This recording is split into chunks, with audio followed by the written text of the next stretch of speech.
పాలు, నూనె, కూరగాయలు ఇలాంటివన్నీ.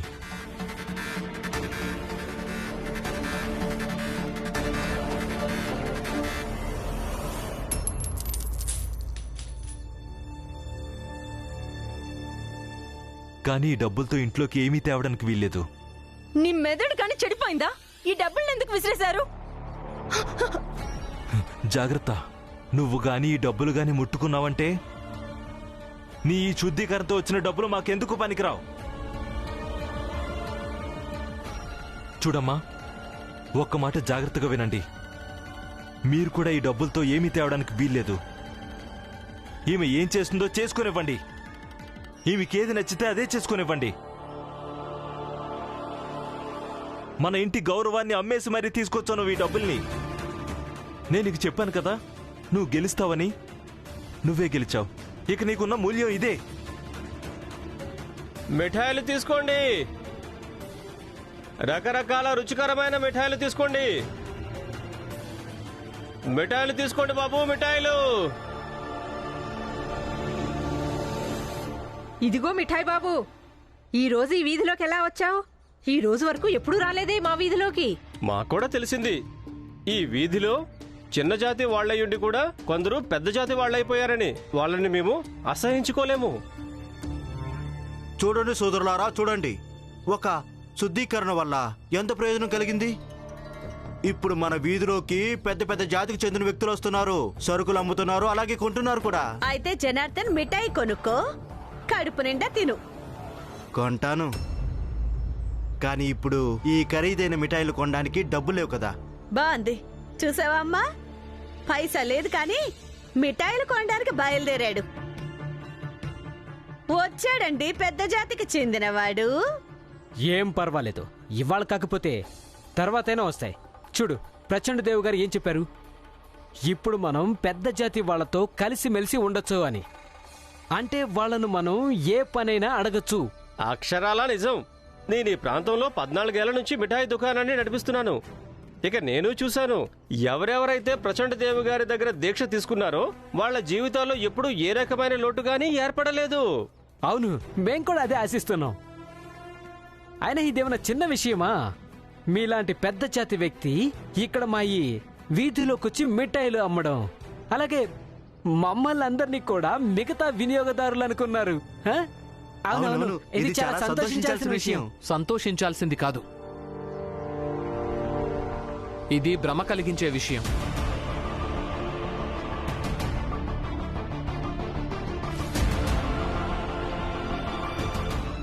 ఒక మిఠాయి వాడు మన వీధిలోకి రావటం వల్ల మన స్తోమతేమీ పెరిగిపోదని గుర్తుపెట్టుకోండి. నిజానికి స్తోమత ఎలా పెరుగుతుంది అంటే మనకు ఆ మిఠాయిని కొనడానికి తాహతు ఉన్నప్పుడు మాత్రమే. ఇక ఇదే విషయం నేను మీకు పదే పదే చెప్తూ వస్తున్నాను. ఎవరో వచ్చి దయ చూపిస్తే, ఎవరో వచ్చి ఉపకారం చేస్తే మన స్తోమతేమీ పెరిగిపోదు అని. ఒకవేళ మనం నిజంగానే మన స్తోమత పెరగడం మంచిదని కోరుకుంటే గనక మన సంఘంలో ఉన్న మనవాళ్లు, అలాగే మన జాతిలోని వాళ్ళు కష్టపడాల్సి ఉంటుంది, అలాగే పోరాటం చేయాల్సి ఉంటుంది. ఈయన మాటల్ని మీరు అమలు చేయడం మొదలు పెట్టనంత వరకు అంతవరకు మీకెప్పటికీ మేలు జరగదు. ఏ రమా, నీ భర్త ఈ ప్రపంచంలోనే అందరికంటే తెలివైనవాడు అనిపిస్తోందా? అలానే అనిపిస్తారు కదా. అలాగే ఒకరోజు మీరందరూ కూడా ఒప్పుకుంటారు నా భర్త చెప్పిన మాటల్లో ఎంత నిజం ఉందో. కానీ నన్ను అడిగితే అలాంటి రోజు ఎప్పటికీ రాత్రే చెప్తాను. ఇలా ఊహల్లో మేళ్ల కట్టడం ఆపేయి. మిఠాయి అమ్మేవాడు కొంతసేపు వీధిలోకి వచ్చాడో లేదో వాతావరణం కొంచెం తీయగా మారిపోయింది. కానీ ఈ చిన్న జాతిలోని భీం, రమ ఇక్కడికొచ్చారో లేదో మళ్ళీ మొత్తం చేదుగా మారిపోయింది.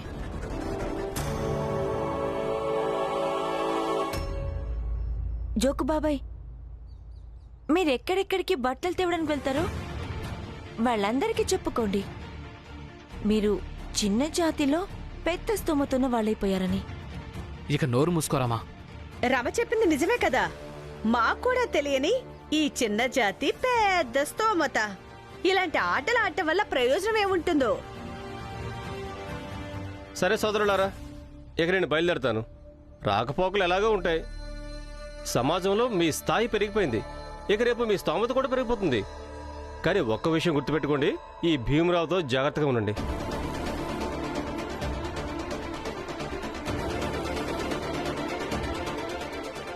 ఏ యాగు, నాకొక లడ్డు ఇవ్వు. డబ్బులు ఇస్తున్నాను. ఇదిగో. కింద నేల మీద పెట్టు. మిగతా వాళ్ళలాగా నీకు శుద్ధీకరణ జరగలేదు. ఇప్పటికీ నువ్వు చిన్న చేద్దానివే. నిన్ను ముట్టుకుంటే నేను అపవిత్రం అయిపోతాను.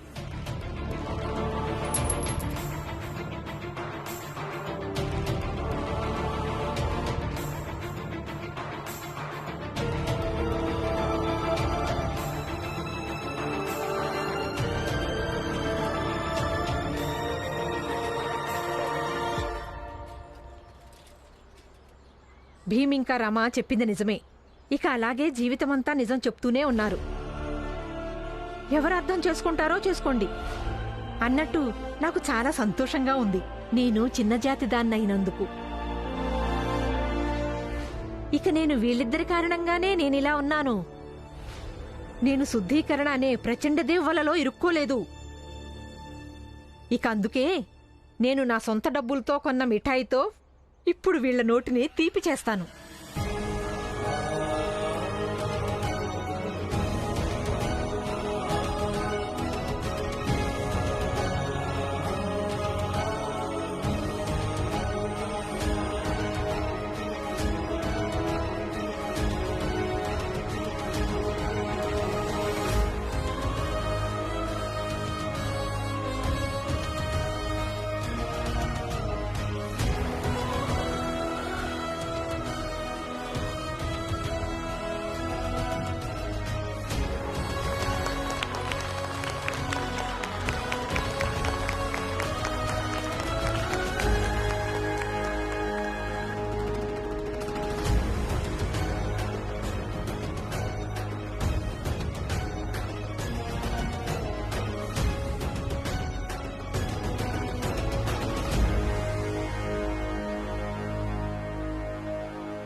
చేసుకోండి. మీరెంతగా రాద్ధాంతం చేస్తారో చేసుకోండి. కానీ గుర్తుపెట్టుకోండి, ఏదో ఒక రోజు నేను మిమ్మల్ని నాలాగే మార్చేస్తాను. మీకు అసలు అర్థం కావడం లేదు. ఒక భార్య ఏదైనా అనుకుందంటే తన భర్తను తనలాగే మార్చేసి తీరుతుంది.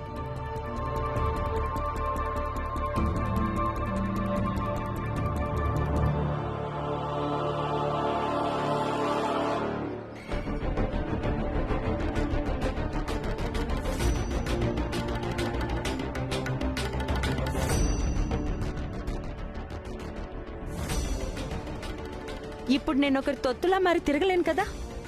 ఎవరో నాకు మిఠాయి తెచ్చి నోటికి అందించడానికి.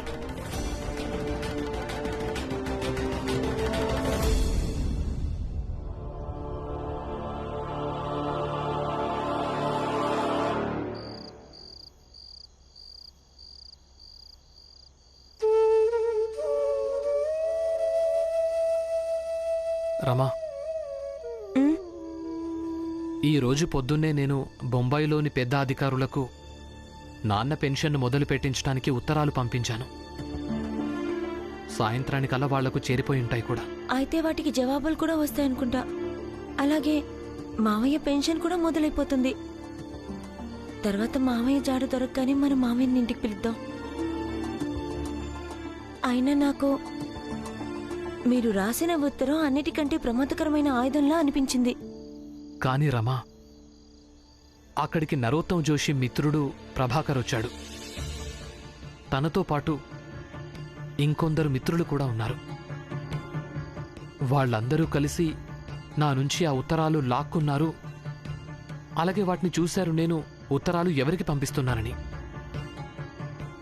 నన్ను బెదిరించారు కూడా. నరోత్తమ్ జోషి ఆ పెద్ద అధికారులందరికీ ఏం చెప్తాడు అంటే వాళ్ళు మనకు సహాయం చేయకూడదని. ఈ రోజు వరకు ఆ నరోత్తమ్ ఏం చేయగలిగాడని ఇక ముందు చేయడానికి?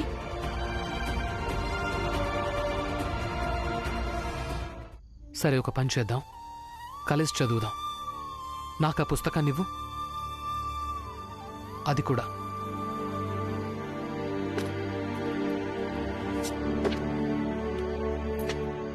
ఈ పుస్తకంలో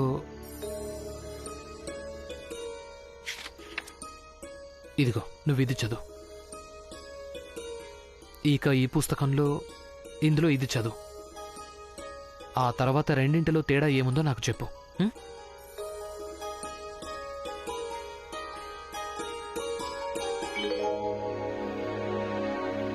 రెండు ఒకేసారి ఎలా చదవాలి?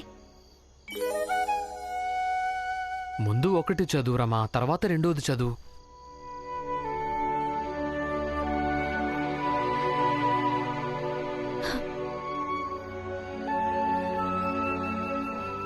ఈరోజు జీజాబాయి ఎంతగా సంతోషిస్తుందో. పైనుంచి ఆశీర్వదిస్తూ ఉంటుంది. చూడు భీమాబాయి, భీమ్తో కలిసి ఉంటూ రమా కూడా చదవడం రాయడం మొదలుపెట్టింది. ఇప్పుడు ప్రపంచం కేవలం భీమ్నే కాదు, భీమ్ ఇంకా రమాల జంటని ఎప్పటికీ గుర్తుపెట్టుకుంటుంది. రమాబాయి భీమ్రావ్ అంబేద్కర్. ప్రచండ దేవ్ గారితో యజ్ఞంలో కూర్చుంటే నాకు ఎలా అనిపించిందంటే నేను నా జీవితాన్ని కొంచెం మెరుగ్గా మార్చుకోవచ్చని. నాకు కూడా సరైంది అనిపించింది. అందుకే నేను ఆయన పిన్ని అక్కడ కోపంగా కూర్చున్నారు. లక్ష్మి, నాకు నీ మీద ఎలాంటి కోపం లేదు కదమ్మా. అంతగా ఆలోచించుకో. ఇంట్లో వాళ్ళ గురించి ఎంతగా ఆలోచిస్తావో అంతగా ఆందోళన పడాల్సి వస్తుంది. అత్తయ్య, మీరు ఈ ఇంట్లో ఉన్నారు, అందుకే నేను ఇంకా బతికే ఉన్నాను. లేదంటే ఎప్పుడో చనిపోయి ఉండేదాన్ని. ఎవరున్నా లేకపోయినా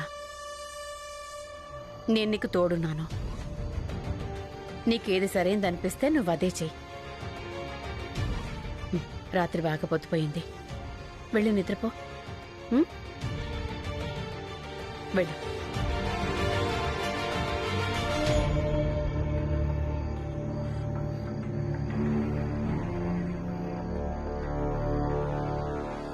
ఇన్ని సంవత్సరాలుగా ఇంట్లో భీమ్ అనుకున్నదే జరుగుతోంది. ఎందుకంటే తనకు వ్యతిరేకంగా ఎవరు మాట్లాడలేరు.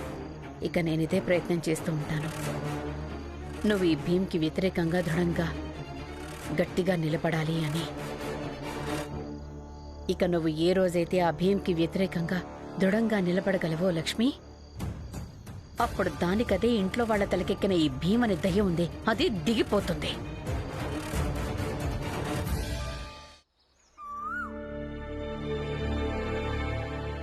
ఎక్కడికి వెళ్తున్నావు? పిన్ని గారు, మీకు గుర్తుందా ఆ రోజు ప్రచండదేవ్ గారు ఏం చెప్పారో? నేను రోజంతా చిన్న జాతికి చెందిన అశుద్ధ వ్యక్తులతో ఉంటానని. నేను రోజు పొద్దున పూజ చేయాల్సి ఉంటుంది కదా నా పాపాలని కడుక్కోవడానికి. పాప పుణ్యాలకు తేడా ఏంటో తెలుసా నీకు? ఒకవేళ తెలుసుంటే నీ భర్త కుటుంబానికి వ్యతిరేకంగా వెళ్లేదానివి కాదు. పిన్ని గారు, నాకు పొద్దున్నే మీ ఉపన్యాసాలు వినాలని లేదు. మీరేం చేస్తారో చేసుకోండి, అలాగే నేనేం చేస్తానో నన్ను చేసుకోనివ్వండి. నువ్వు వెళ్ళు లక్ష్మి, ఈ ఉపన్యాసం ఇవాళ నేను వింటాను. అలాగే ఏం జవాబు చెప్పాలో నేను చెప్తాను. నువ్వు వెళ్ళు.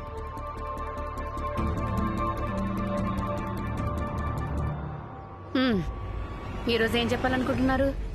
చెప్పడానికి ఏమైనా మిగులుందా?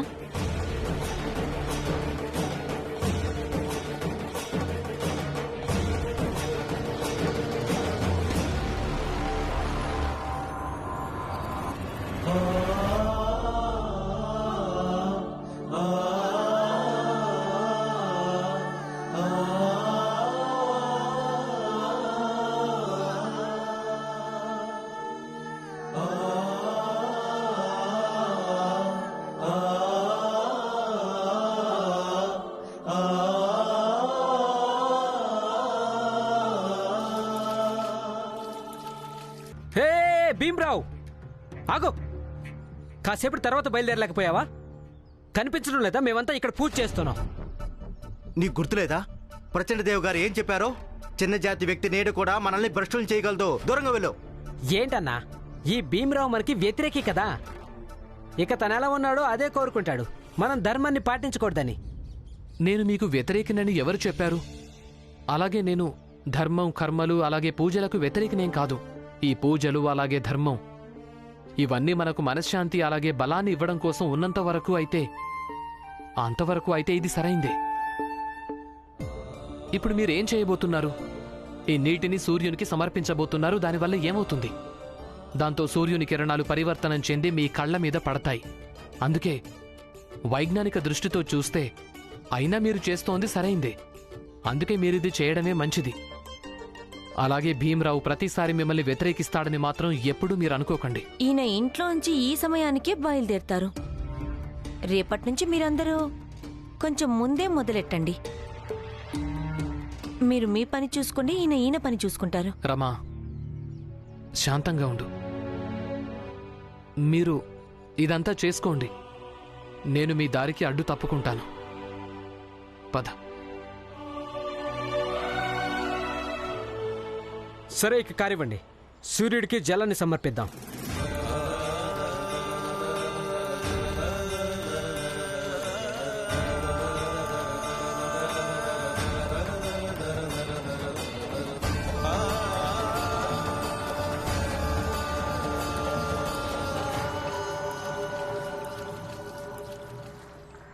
ఆనందన్నయ్య, మీరు కోపానికి రాకండి. అలాగే తప్పుగా కూడా అనుకోకండి. ప్రపంచంలో బోలెడంత మంది తమకు నచ్చినట్టుగా బతికేవాళ్లున్నారు కదా. అలాగే వదిన కూడా బతుకుతోంది. చెప్పడం చాలా తేలిక భీమ్. లక్ష్మి నా భార్య అయ్యుండి కూడా నాకు సహకరించడం లేదు, మన కుటుంబానికి సహకరించడం లేదు. మరెందుకు బాధ అనిపించదు భీమ్? అలాగే కోపం కూడా వస్తుంది.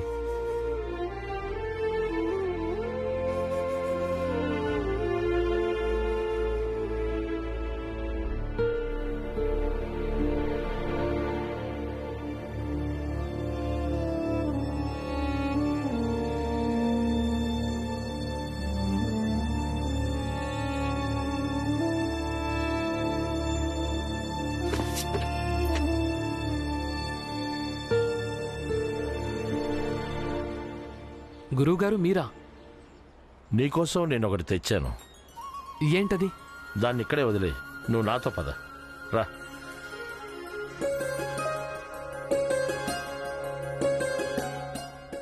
ఇలా కూర్చో.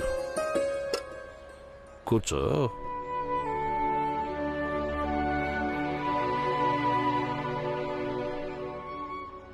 గురువుగారు, మీరేం తీసుకొచ్చారు? ఈరోజు నా భార్య హల్వా వండింది, నీకోసం కూడా పంపించింది. తీసుకో.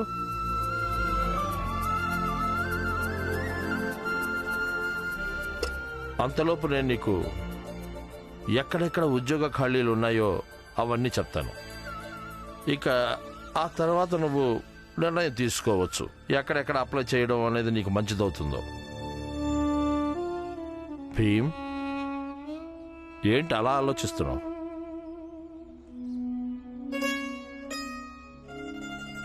రమా కోసం కూడా నా భార్య హల్వా డబ్బా పంపించింది. నువ్వు తిను. అలాగే వెళ్ళేటప్పుడు ఈ డబ్బా రమ కోసం తీసుకెళ్ళు, సరేనా? తిను.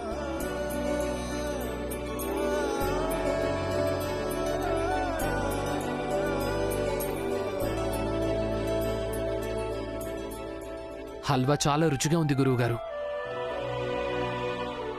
తిను తిను.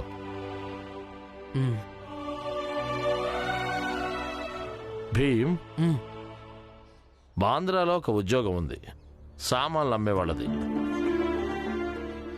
ఇంకొక ఉద్యోగం బాటుంగాలో కూడా ఉంది. చూపించండి గురువుగారు. ఇదిగో చూడు చూడు.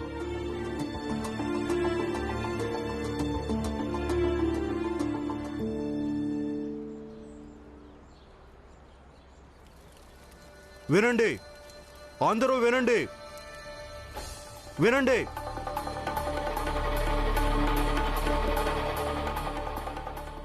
ప్రచండ దేవ్ గారు మీలో కొందరిని ఇంటికి రమ్మన్నారు. ఏదో పని ఉందంట, పదండి. కానీ అన్నా, మేము పనిలోకి వెళ్ళబోతున్నాం. సాయంత్రం వస్తే పర్వాలేదా? అసలు నువ్వేం మనిషివి? ఆయన మీ జాతిని పెద్ద చేశాడు, గౌరవం కూడా ఇప్పించాడు, తహాతు కల్పించాడు. మిఠాయి వాడు కూడా మీ వీధిలోకి వచ్చి మిఠాయిలు అమ్ముతున్నాడు. అంతేకాదు జనాల్లోకి వార్త కూడా పాకిపోయింది, ఈ వీధిలోకి పెద్ద జాతి వాళ్ళు కూడా వస్తున్నారని. ఇదంతా ఎవరి మూలంగా జరిగింది? ప్రచండదేవి గారి మూలంగా. మీరు చెప్పింది పూర్తిగా నిజమేనన్నా.